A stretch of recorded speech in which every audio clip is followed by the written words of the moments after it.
আজকে আমি আপনার সাথে শেয়ার করব নতুন স্বাদের এক ভেন্ডির রেসিপি। তো ভেন্ডি আমরা সকলে খেয়ে থাকি, কিন্তু ভেন্ডিকে একবার এইভাবে যদি রান্না করা যায় তখন ভেন্ডির স্বাদ আরও বেশি বেড়ে যায়।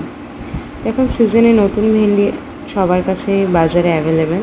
তো বাজার থেকে এরকম একদম নরম নরম ভেন্ডি নিয়ে চলে আসতে হবে। তারপরে ভালো করে ধুয়ে মুখটা এবং পেছনটা কেটে নিতে হবে। তারপরে একটা বাটির মধ্যে কালো সর্ষে, পোস্ত এবং চালমগজ এবং কয়েকটা কাঁচা লঙ্কা দিয়ে কিছুক্ষণের জন্য ভিজিয়ে রাখতে হবে। তারপরে এটাকে একটা স্মুথ পেস্ট বানিয়ে নিতে হবে।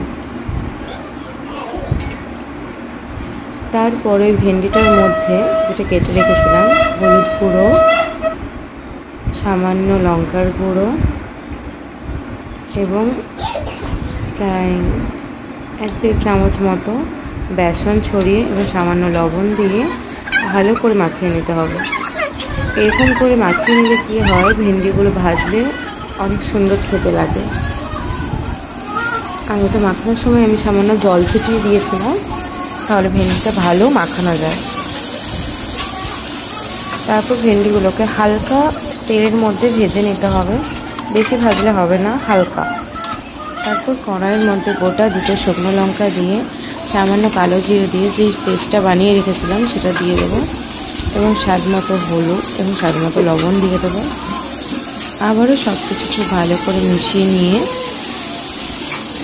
এখানে আমি সামান্য কাশ্মীরি লঙ্কা ইউজ করেছি, আপনারা চাইলে এটা স্কিপ করতে পারেন। এরপর এর মধ্যে জল দিয়ে দিলাম। আমি এখানে গরম জল ইউজ করেছি, হালকা গরম।